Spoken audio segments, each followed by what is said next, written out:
Good evening, everyone. Icy Night here with Chapter 17, Experiments, written by Foxgear. Break. Vega looked to the sun for the time. From the pitch of the shadows, nearly 2 hours had passed, and no word from either Fury or Sixes since entering the cave. Scratching nervously at the ground, he debated on what to do. The obvious answer was to do as he was told and go back to the castle, but the other less rational side was whispering for him to go inside the cave and investigate. He waited another 5 minutes, struggling internally about what to do, when he heard voices from within the cave. Moving slowly, Nico crawled along the wall like Fury and Sixes had and entered near the top of the cave ceiling. Working his way through the forming stalactites with swift and precise movements, he positioned himself over the wisp of lights below, where a group of ponies, probably unicorns from the looks of it, were busy working on something. The sound of metal hitting rock came to his attention as he narrowed in on the group, barely making out what they were doing with his night vision. Damn those nobles! Don't they have any idea how complex these transport circles are? Now we got to waste this one because of their clumsiness. One of the ponies grumbled, hitting the ground with his pickaxe. Strange, he was a unicorn, yet he was using his mouth to use the pickaxe. Pipe down, Post-Hammer, and erase this thing. Don't want the princesses to have a direct line to our base now, do we? Another pony said, picking up the broken pieces of stone and grinding them into smaller pieces till they were nothing but dust. Don't leave a single trace. We don't know if the princesses have any knowledge of the magic we use. But best not leave things to chance in case they have a book or some faded memory of it. Post-Hammer snorted. I doubt that, Bluntford. We kept it under wraps from every pony. What pony could have any record of it? How about the alicorn that taught it to our ancestors? We know for a fact Gaia kept a record of it, and said records have been lost to time. Who knows where they could show up? They could be in the prince's library right now. So keep your trap shut and help me turn this place into powder. All right. Liquid Nitro, are you ready? Post-Hammer asked, finishing up the last part of the circle. A pony of tall structure stepped forth with 2 barrels of something afloat in his magical grip. Carefully, he set the barrels in the middle of the now powdered circle and stepped away. Everybody stand back, Liquid Nitro ordered, flaring his horn. The soft orange light fired from the tip and hit the barrels, creating an explosion that shook the cave. The ponies stepped out from their cover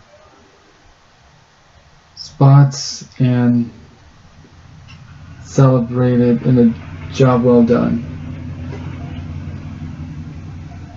Come on, Bluntford ordered, making his way to the exit.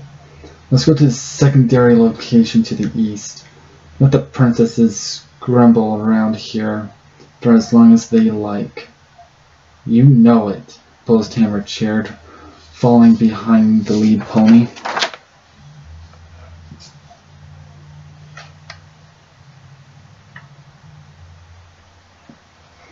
Once the group had filed down, Nico dropped down as he shook the wooziness from the explosion off. He stumbled on his claws for a few steps, managing to hold himself up by leaning against a nearby pillar, taking long deep breaths with his eyes closed to help regain his sense of balance.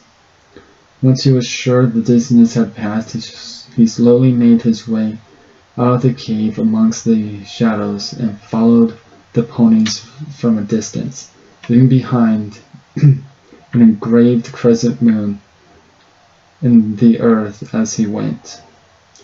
"I'll find you, my brothers. You can count on it," Nico grimly swore with determination. He would not give up, even if it meant going beyond Equestria. Elsewhere. Luna woke with a start, her coat wet with sweat and her breath raspy. Nightmares. She, the princess of dreams, had just had a nightmare. The horrors of Blue Blood's books played over and over in her head. The image of a cowering foes surrounded black silhouettes as they poked and prodded with little care for necessities or any compassion. Worst of all, she was there standing aside, letting the horrors happen before her without even lifting a hoof to help. Cringing, she forced herself from her bed and landed on her hooves with a soft thump. Quickly, she hurried to the water bowl located in the corner and drew herself a glass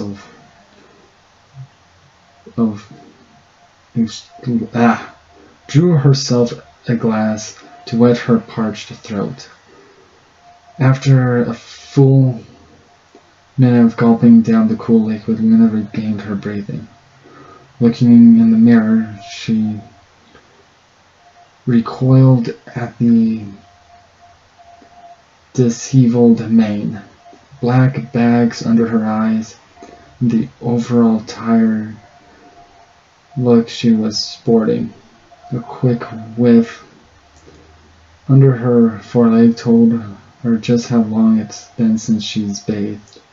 Taking a quick look outside and seeing no sign of the mooncutter in sight, she decided a bath wasn't out of line. Strolling into the bath, Luna began filling the large tub with hot water and soap, humming a soft tune as she did so to pass the time. Once the bath was at the right height, she went to fetch her shampoos and other bathing supplies, and a thought occurred to her. Walking over to where Applejack lay, she gave her friend a good whiff and prompting clutched her nose with her hoof. "By mother's name, Applejack, when was the last time you had a bath?" Picking up the earth mare with her magic, Luna carried Applejack to the bath and debated waking up her friend before throwing her in, an idea she quickly discarded as she tossed the slumbering mare into the watery, soapy water. A full 5 seconds passed before Applejack came surging to the surface, wide awake and ever so slightly annoyed. "What the hell was that for?" Luna grinned mischievously. "You needed a bath, so I decided to give you one. Now hold still." Various brushes and shampoos levitated in the princess's magical grasp as she slandered into the water. "I don't want to miss a spot. Wait, Wait, y'all, hold on now. Oh, look, Luna, stop it, stop. Applejack cried, breaking into fits of laughter as the fine brushes brushed against her coat, tickling her senselessly. Eventually, Luna ended her torment, so Applejack thought that she'd finally stopped brushing, but only got worse as Luna began to wash her with a strange amount of focus. Luna cleaned nearly every part of her. Behind her ears, her back, and the bottom of her hooves. If Applejack hasn't insisted on washing her other parts herself, she was certain Luna would have done those too. Frankly, this was a little too intimate for Applejack's personally, but the strange look Luna had on while she watched her gave the earth mare some pause in voicing her displeasure to being washed like a newborn foal. Perhaps she was worried if Luna simply needed something to do, something to keep her hooves busy while they waited for the moon cutter to arrive. Uncertain in her own feelings and too nervous to question Luna on hers, Applejack simply allowed the Princess of the Night to shampoo her hair. There, all done, Luna declared cheerfully, splashing a bucket of water over Applejack's head, the earth mare giving her a withering look as she took off her mane and coat, sending droplets everywhere. Great! Now it's your turn. Applejack turned, wielding two brushes in her hooves as she cornered the princess in the bathtub. I beg your pardon. Luna didn't get to finish as Applejack attacked with vengeance, her hooves blur as she scrubbed the princess's blue coat with glee. A storm of laughter erupted from Luna as she half-heartedly attempted to ward off Applejack's assault by splashing water at her, which Applejack returned in kind. After what seemed like hours of splashing, though only a few minutes tops in reality, they stopped, both happy and laughing as they climbed out the tub. For the moment, everything was fine. Princess Luna, the moon cutter is in sight, Gadget announced, bursting into the other room. The unicorn looked around curiously, searching for his princess who wasn't anywhere in sight. Princess Luna! He approached the bed, finding it a mess and Applejack's hat laying discarded on the mattress. What in the world? Thank you for the update, Gadget. We will be there to meet the ship when it docks. Luna walked out of the bedroom, drying her coat with a towel. Gadget blushed and turned away. Is that all? Yes, that is all. I'll get the others moving so we can board right after they dock. Luna nodded approvingly. Very well. We will be there soon. Gadget saluted and quickly left the room as Applejack entered and retrieved her hat. Well, let's go, but the hurt on some noble jerks. Agreed, Luna replied. Come, we will fetch my sister in our armor on the way. Right behind you. Break. The room was dark when Sixes came to. He found himself and his friend Fury chained and collared. His head still throbbed from the blow to the head he received from the strange pony, Hoofenstein. What was strange about him? while the fact he used both unicorn and earth pony magic was strange enough for him. He wasn't an expert on the subject, but Gadget explained to him once while he was doing his genealogy research that crossbreeding pony species usually result in the offspring taking on more dominant traits from one parent than the other. There was a whole square box thing with other boxes he used to explain it. He himself wasn't sure what the unicorn was talking about, but the gist of the lecture was the special traits from another races didn't mix, which meant in theory a unicorn couldn't have both unicorn magic and earth pony magic, or any combination of whatever.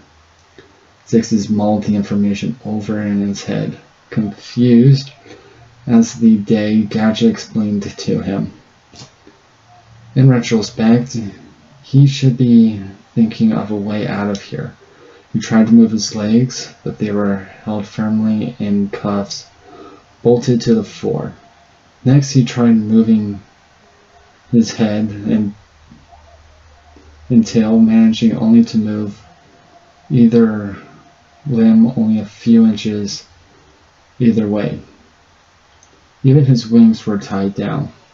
Only option left was his fire breath. Here we go! Puffing up his chest, he gathered the fire swirling inside his body and braced himself for the pain of melting metal against his scales. Only a puff of smoke and some sparks for a belch from his mouth instead of a stream of fire he was expecting. Well, that's not good. Tell me about it. Ugh, grunted Fury, struggling against his chains. He wasn't sure when the other Renin woke up, but for whatever reasons the red Renin was bound even tighter than Six's. As Fury spotted at least double the chains, it was being held down on his belly, with all his limbs pulled in every direction. Wow, what did you do to end up like that? Fury scuffed, puffing smoke from his nostrils. Hey, I know. But something's off about this place. That pony, Hoofenstein, he called me ferocious before knocking me out. Ferocious, Sixes said, frowning. Isn't that the name of one of the Bulls and Blue Bloods book? Yes, it is. Silence filled the air between them. Sixes found himself uncertain on what to say to his friend and comrade. There wasn't time to anyways. The lights came on, and in walked the ponies, Madhoof and Hoofenstein. Each one held aloft a vast set of items in their magic. However, the sight of a little white colt had their guts turning with dread. Ah, you are awake. This is good. Is good indeed. Now we don't have to wait to get started.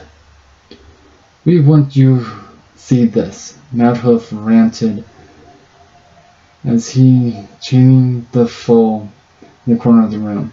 Once the foal was locked, and he began to draw something around the foal with great speed. 20 pieces of thick white chalk scraped against the floor, each one creating a different set of symbols and runes that neither Renin could decipher. Meanwhile, Hoofenstein was carefully filling beakers and jars with various materials, some of it powdered, other liquid, and few were pieces of different animals and monsters, but one piece stood out. a long white feather. "What are you going to do with that colt?" demanded Fury, bucking against his chain. He tried to spit some fire at the mad ponies, but all he got was a few sparks and burnt throat for his trouble. Madhoof chuckled as he continued his work. "Oh, nothing much. Basically the same thing we did to you two. There was some different material.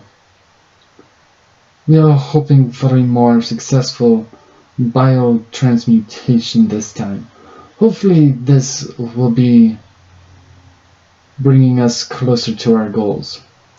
"And that is," Sixes interrupted, "to make a better pony race. To go beyond even the might of the Alicorns, and to establish a new nation, free of the trapping of the elite and misgiving against our kind.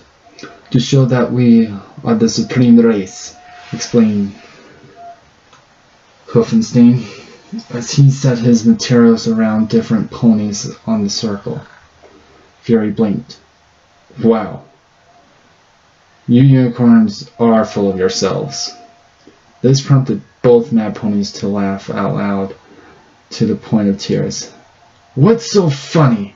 Madhoof wiped his tears, his smile dangerously wide as he reached up and grabbed his horn and pulled it from his head. Much to the shock of the two, Hoofenstein did the same. "What's funny is the fact we are earth ponies." Madhoof played with his horn in his hoof and showed the small spike sticking out of the crown of his skull where the horn rested. "It's quite a procedure, drilling a hole in one's head and sticking a metal rod into said hole. But our research on unicorns was quite sound, and our class ponies are the best. With these, we can do all the things a unicorn can do by using our own earth pony magic. And thanks to the fact that we use the magic racing from the earth, we are capable of harnessing an infinite source of magic.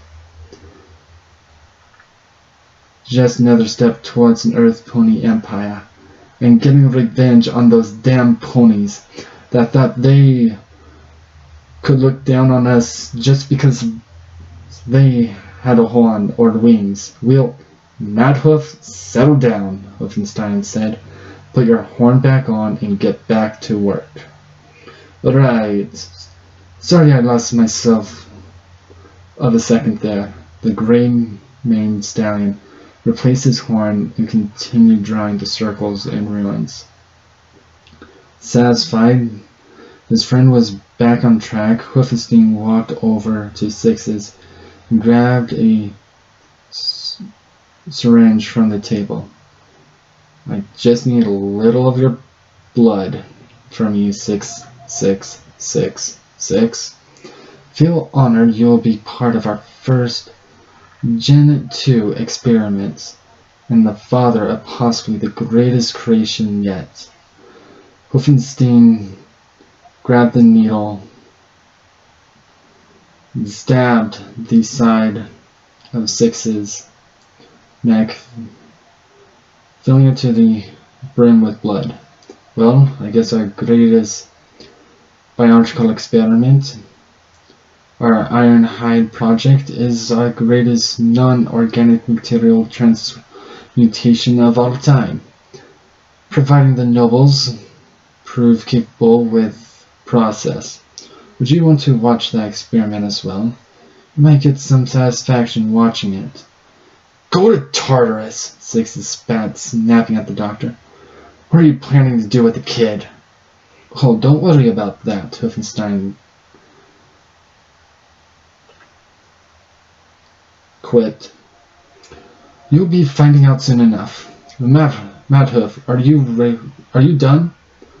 Madhoof nodded, carefully levitating himself over the ruins as Hoofenstein laid the white feather and Fury's blood into the center of the circle. Watch carefully, you two. Very few ponies get to witness the power of alchemy, and even fewer get to see a new life be created right before their eyes. The two alchemists took to opposite sides of the circle, ignoring the wails of the cult in the corner and the struggles of the two Renin chained across the room. Magic filled the room, lighting up the transmutation circle with a skittish pink glow. Pillars of light erupted from the 5 smaller circles. A beam of magic bounced between the columns, forming a star that began spinning as it descended. The white cult screamed as the star drew closer and closer to him. He looked to Sixes in fury, reaching out for them. The night patrollers struggled with all their might. The iron chains groaned and stretched, but not break. And before their very eyes, the cult disappeared, gone in a flash of light. The light died away, and the cult's place was a full-grown Renin pony. The new Renin was pure white. The entirety of his body was scales, bright and shiny with red patches of scales on his shoulders and flanks. His wings were different. Instead of leathery dragon wings, he had large, fluffy feathered wings. A pair of antlers adorned his head, surrounded by a large blue mane. The newly created dragon pony blinked absent-mindedly, looking around his surroundings like a newborn foal, which he technically was. Then began the struggle of standing. Of shaking legs, the white Renin rose to his feet and took his first step and fell. His claws unable to grip the surface of the floor, or more likely he didn't know how to use them. He tried again, this time smashing his claws into the floor as he rose. Once he was stable, he lifted one claw and smashed into the floor again as he had some grip and moved. Taking his first step, he continued doing this, his steps becoming lighter and more natural as he made his way over to Sixes in fury. The two patrollers wondered what he was doing when he finally reached them. He did nothing. He simply stood, staring at Sixes, taking a few sniffs. He circled around Sixes and came to a stop. He made a strange series of soft roars and grunts before forming words. Father, the white Renin raspy said, looking directly at Sixes and nestled the black Renin's cheek. What? Sixes replied, staring at the white Renin. Well, we did use your blood, so it's only natural he would recognize you as his snare. Now, but to know speak already, remarkable. That feather really proved to be worth the trouble, Wolfenstein commented, observing the new creation. He walked around the white Renin, taking notes as he got measurements and such. Just a little above average size. His wings are the most interesting. I wonder if this also is an effect of the feather, or perhaps a dominant trait of 6666's bloodline. Impossible to say for sure, but not important either way. Now I believe this is number 12467. Madhoof nodded. A red-hot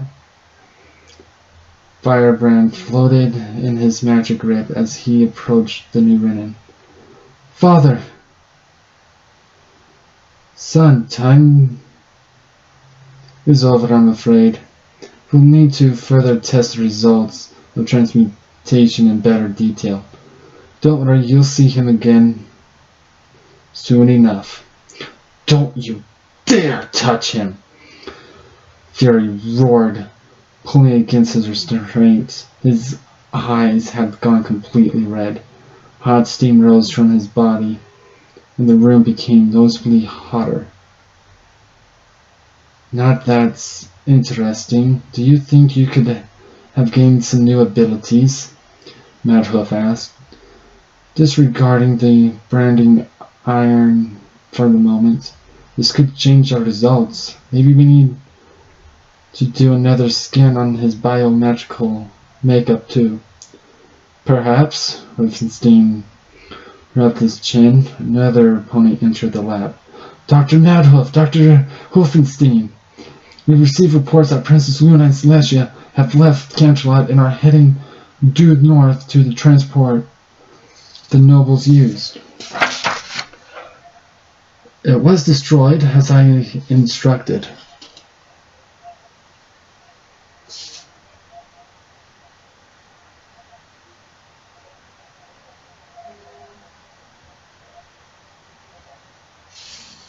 Yes.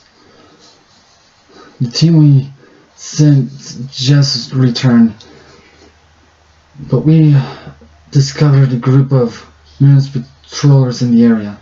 If they cast a wide enough net, they could find us. We've already begun shutting down all unnecessary power and getting our ponies ready for battle. I see. Very well. Stop all experiments and prepare Project Slipnir. We will be with you shortly. Yes, sir. Wolfenstein turned to Madhoof. Get the nobles set up for their ascension. I will be with you once I'm done cleaning up here. Alright. Don't take too long. I don't want to be around those spoiled hornheads for long by myself. You know how I get. I know, friend. I know they get under my fur too. But they have served us well.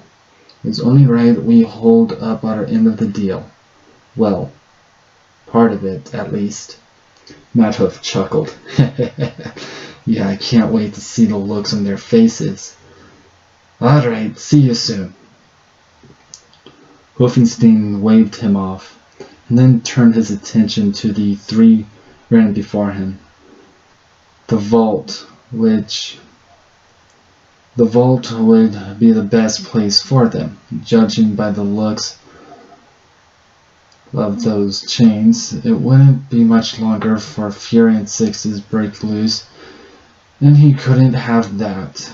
Taking the three ring of his magic, he began the long walk to the vault, which was on the other side of the factory. Terrible floor layout, really. Break.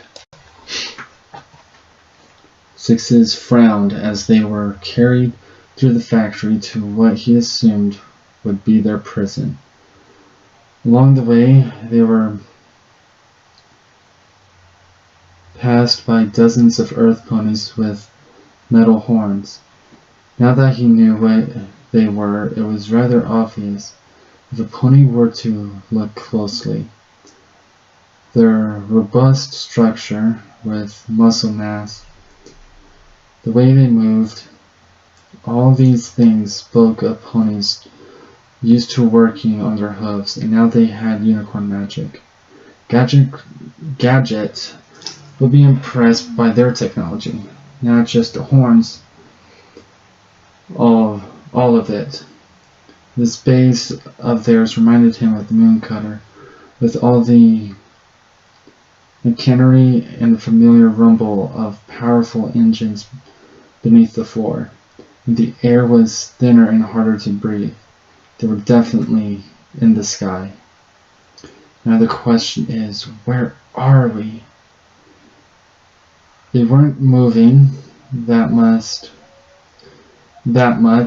was certain, and the pony earlier had mentioned transports, like the one the nobles had to use, and subsequently the same one that brought him and Fury here.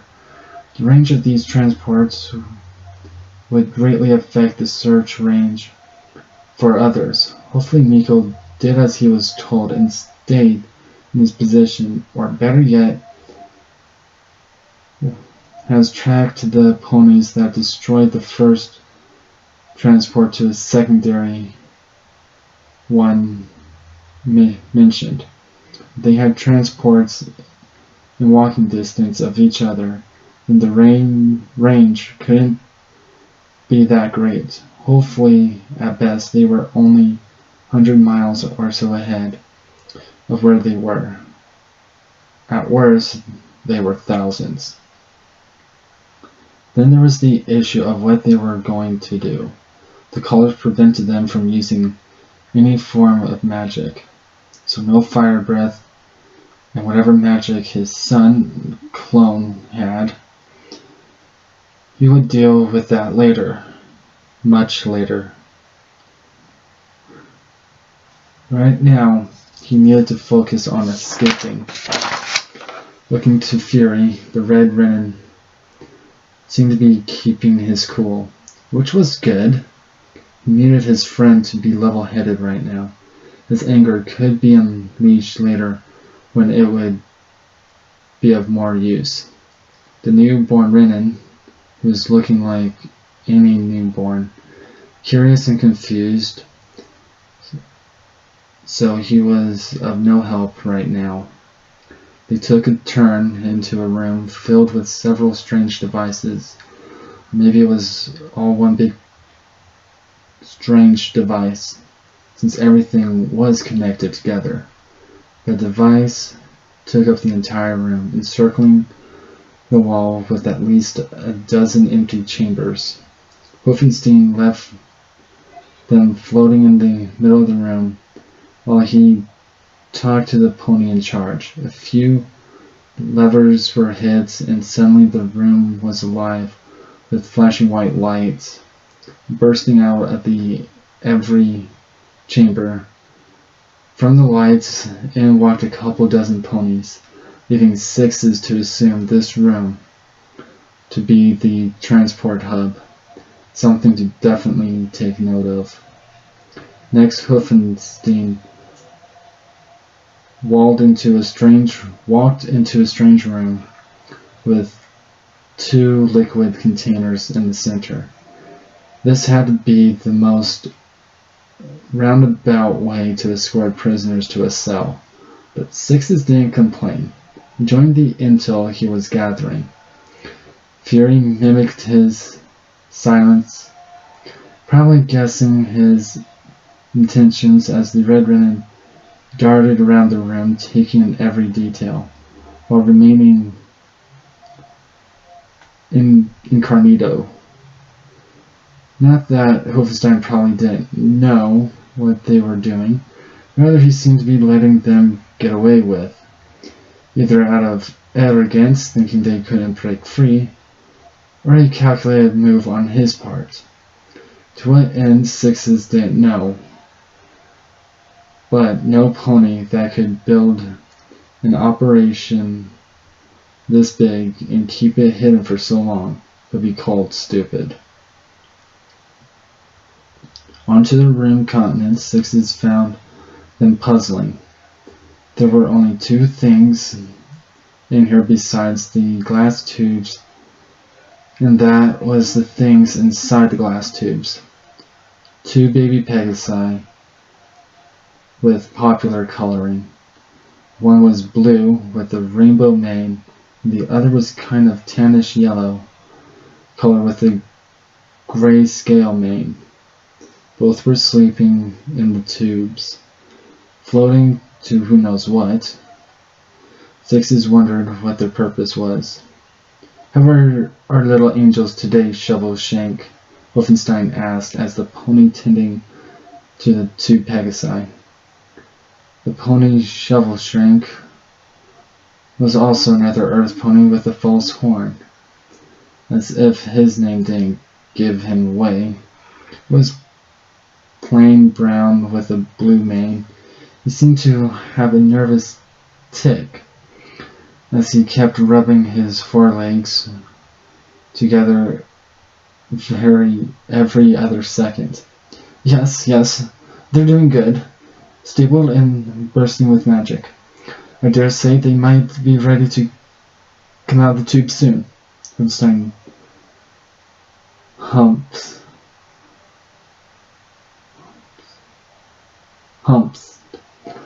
When he heard this, and a little of what seemed to be a genuine concern crossed the Mad Doctor's face. I see. Unfortunately, they may have to wait, my friend. We're about to enter a dangerous time period, and we can't risk two little fools flying around. Until the danger has passed, they must remain inside their tanks, Rosenstein said, patting the shovel shank on the shoulder. The false unicorn seemed out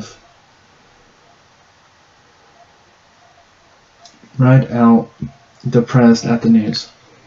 But don't worry, it would only be a few days, and you can finally let them spread their wings. That's nice. I'll seal the lab then. Keep up the good work, Shoveshank. Remember, we only have each other rely on. Heavenstein patted the nervous pony on the back and took his leave. Sixtus glanced back at the pony Shoveshank, finding his demeanor unsettling as he stared at the floating Pegasi. The pony was not one Sixtus could say you could have trusted in any capacity.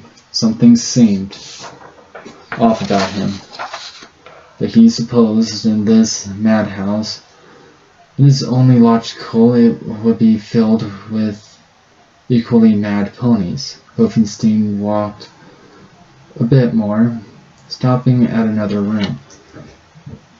This stranger than the last, yet filled with things more familiar. All around them, floating in giant test tubes, were monsters.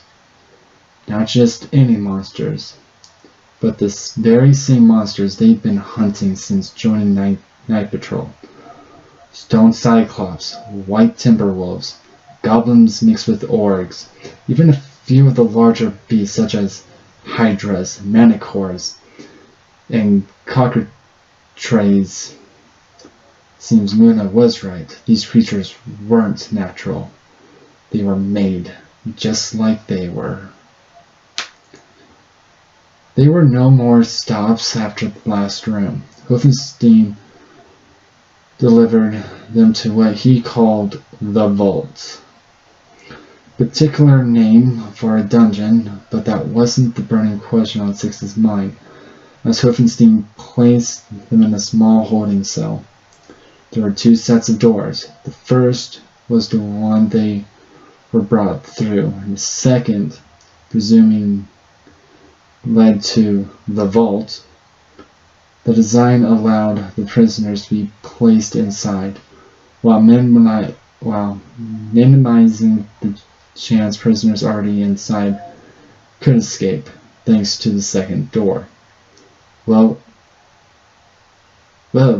you in go now, Wolfenstein said, opening the second door with his magic. A second pony proceeded to push them into the vault, but Sixes dug in and pushed against the guard spell.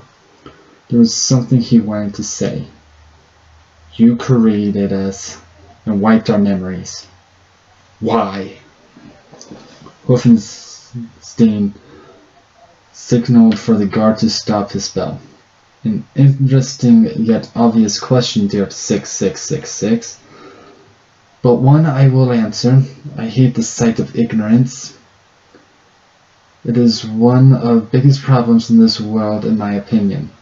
I suppose your case is different, but nonetheless, some context could help you see the light, as they say. You know of alicorns, correct? The race ponies that embody the traits of all three tribes.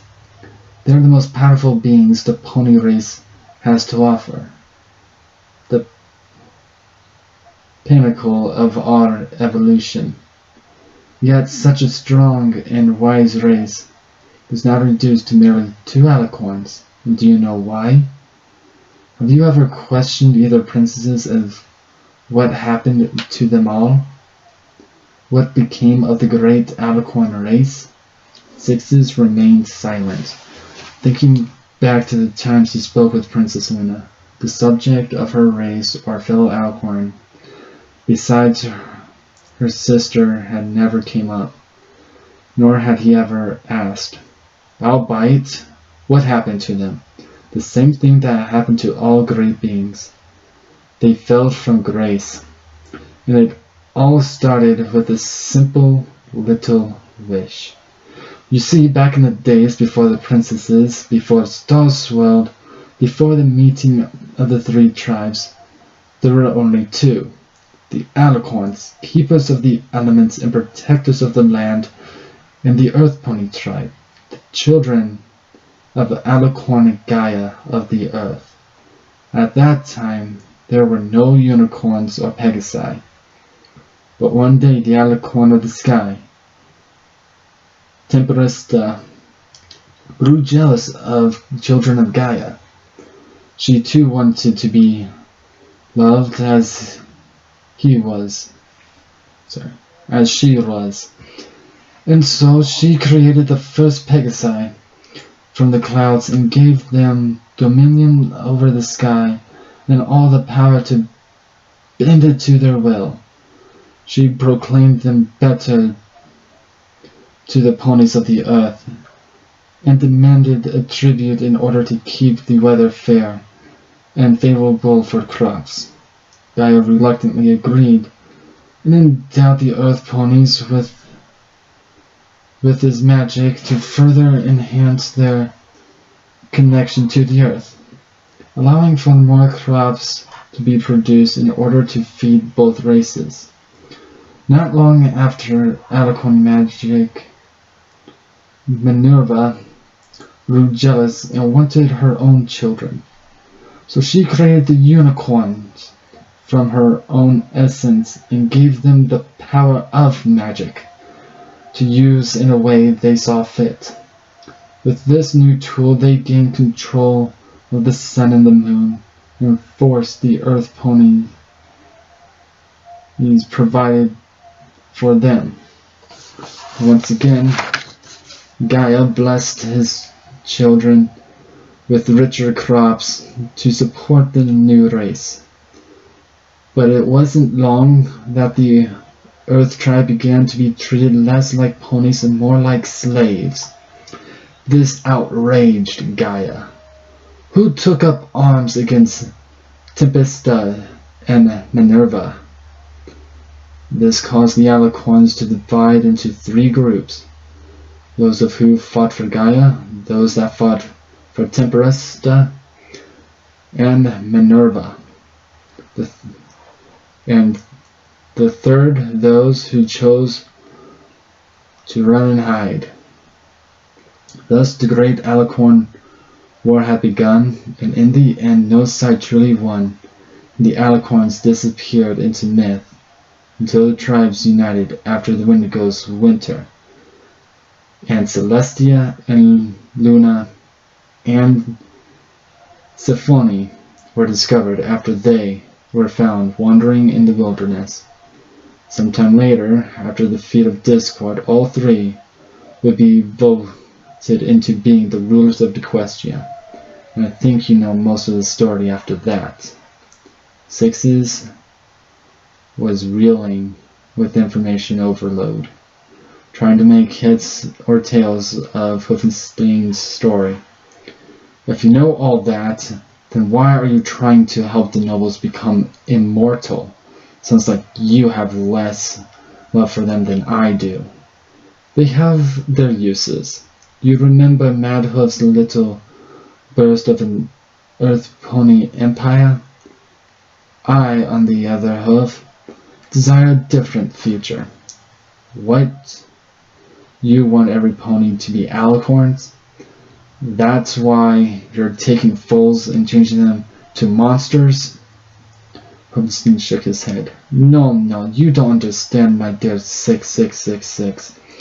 I want ponies to be premier species of the planet, and to do what we need to be something better than what we are, better than the alicorns.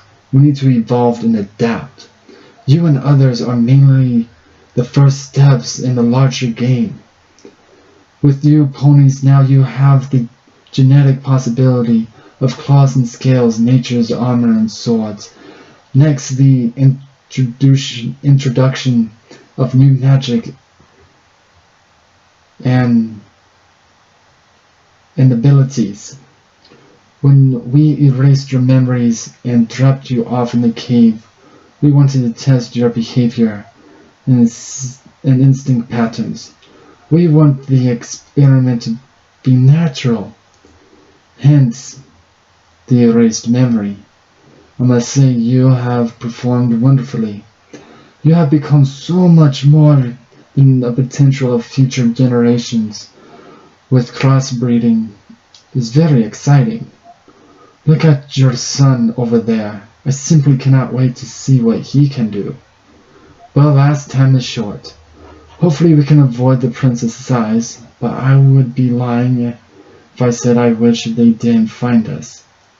In fact, I'm hoping they do. And why is that? Why, the genetic material, of course. Think of how much progress could be made. With a single drop of alicorn blood, all the holes would be filled, and we could move our plans ahead so much faster. Hovenstein giddily grinned, leaning closer to the bars of the door. In simple terms, 6666. Either way, I win. Even the princesses destroy this factory, even if they kill me or lock me up forever, I still win. Because for as long as one Renin or any other of our experiments live, my work lives on with them. Goodbye, 6666 1330. Enjoy your stay in the vault. With little effort, Hovenstein pushed the bewildered sixes and friends into the vault and slammed the door. Inside was completely darkness, save for the faint glow of a light gem floating in the center of the vault. The vault was very primitive compared to the rest of the factory. The entire place was made of rough stone, with holes dug into the walls, probably to act as prison cells. The question now was, where were the other prisoners? A sudden thud of heavy hooves. Steps had the three Renin bouncing as whatever was making said steps emerged from the darkness. The silhouette of the beast rose almost all the way to the roof. Sixes and Fury took a position in front of. I really need to name him. And bared their fangs at the monsters approaching them. The monster's head came down, the light revealing it to be a giant pony. Sixes and Fury were taken aback at the sight of the thing. It smiled at them, its giant muzzle right in front of them. Hastily, Sixes patted the giant. The giant responded to the gesture by falling onto his belly like a dog would, even panting like one too. P-Rex, leave them alone, a voice cried out, emerging from the darkness was a strange-looking earth pony with a short silver ethel mane with black-white coat that looked very familiar. to the arrangement of a skeleton. More ponies emerged of all shapes and sizes, colors, and whatever Hoofenstein mixed them with. There were probably more than 100 of them surrounding them, and they each bore numbers on their flanks. The ghostly-looking pony stepped forward and offered his hoof. "Nice to meet you two again."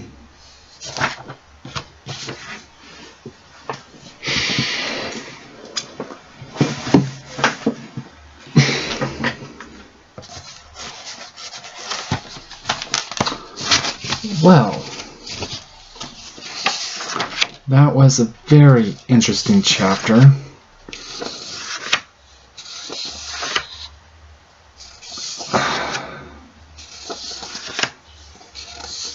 Well, now we know that the numbers were experiment numbers. Right? I was thrown off first myself when I first read this. I don't know which ones I hate more now. The nobles or the darn scientist. Oh.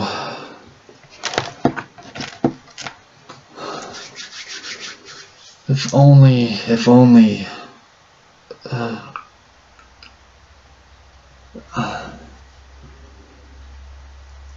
I can't say.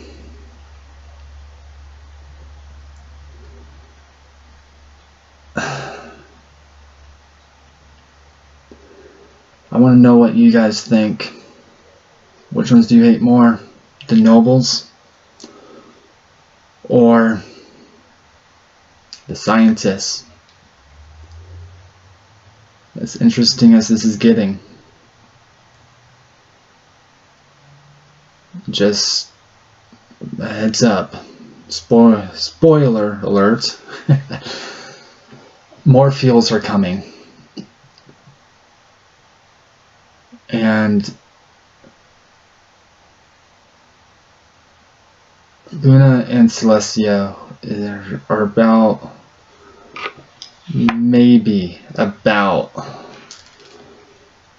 to see what the journal really meant. I don't know if it's going to be in the next chapter or a few after that. I'm just saying. Sorry, it's been a really long day for me personally. Finals, I got a 68 in my math class right now. I have one more test, and if I pass that, I get a C in the math. I'm so happy with that. Tomorrow also is my American Sign Language course, 102. Paperwork, 2 pages on a book that I kind of read. I'm sorry, this is more important than that right now. Doing a song in ASL, which I'll be posting on here after that's done. It is Luna's Future from the My Little Pony show of Heartswarming Eve's Tale.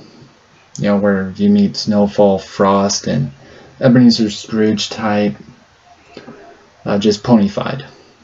If you haven't seen it, check it out. It is really good. The songs in there are great, and I can sign maybe half of the songs. Works out great. I probably said enough for tonight. Enjoy the rest of your night, everyone. Sleep well, sweet dreams. And as always, I'm here to watch over you as Luna does every night. Good night.